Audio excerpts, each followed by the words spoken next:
አንድ ሁሌ የሚነገር ታሪክ አለ። ሁላችንም የምናውቀው ሁልጊዜ በፍርድ ቤቶች ውስጥ ይከሰታል። በፓርላማዎችም ውስጥ ይታያል። አንዳንዴ ይከሰታል። በዲሞክራሲ ተሸፍነው ነገር ግን ዲክታተር በሆኑ ስርዓቶች ውስጥም ደግሞ ይከሰታል።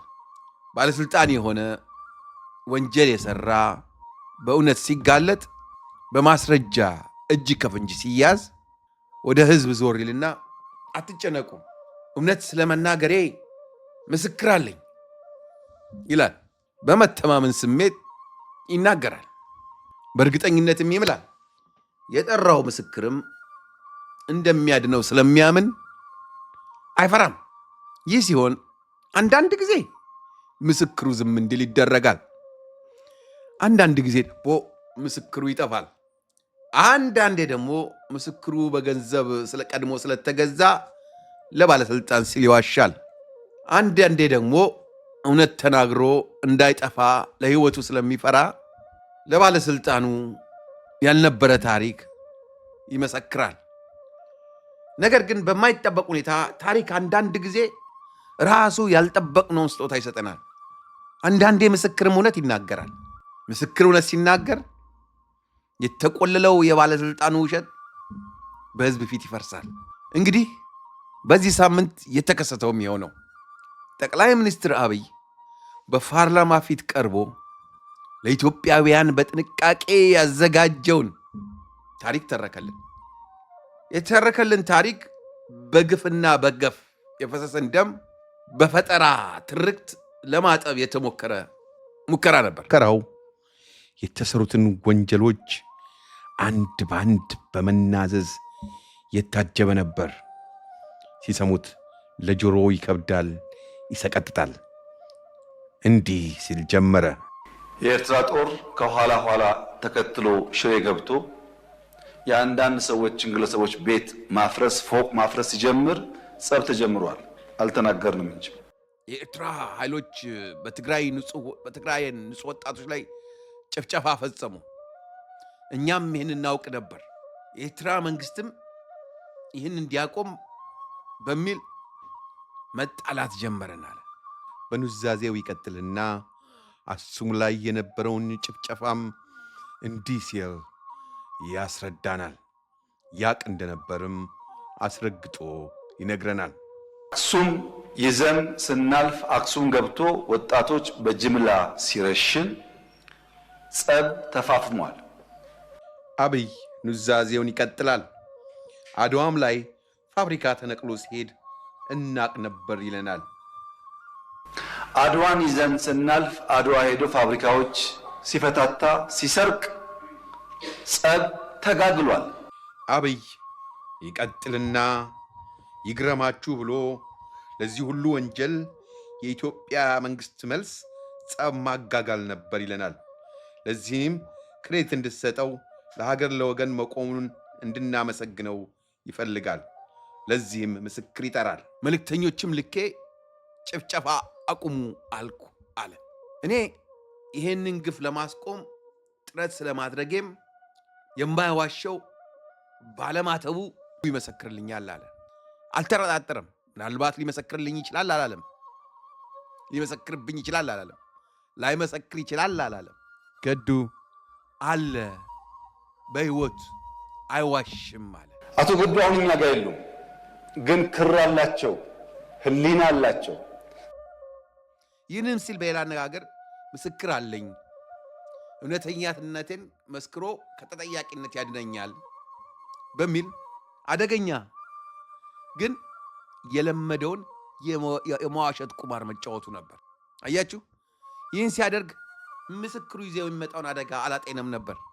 የጠራው ምስክር ውሎ ሳያድር ሳይሰነብት ሳይወተወት ተናገረ።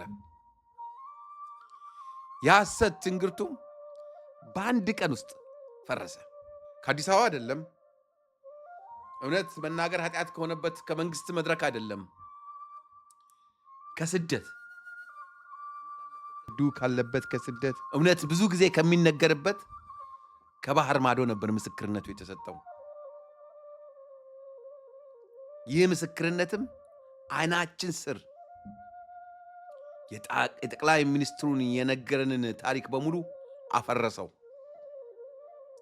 ነጥብ በነጥብ እያስረዳም ይህ በሆነ ሰዓት እኔ የውጭ ጉዳይ ሚኒስትር አልነበርኩም አለ። አንደኛ ለምሳሌ ክቡር አቶ ገዱ ያኔ የውጭ ጉዳይ ሚኒስትር ነበሩ።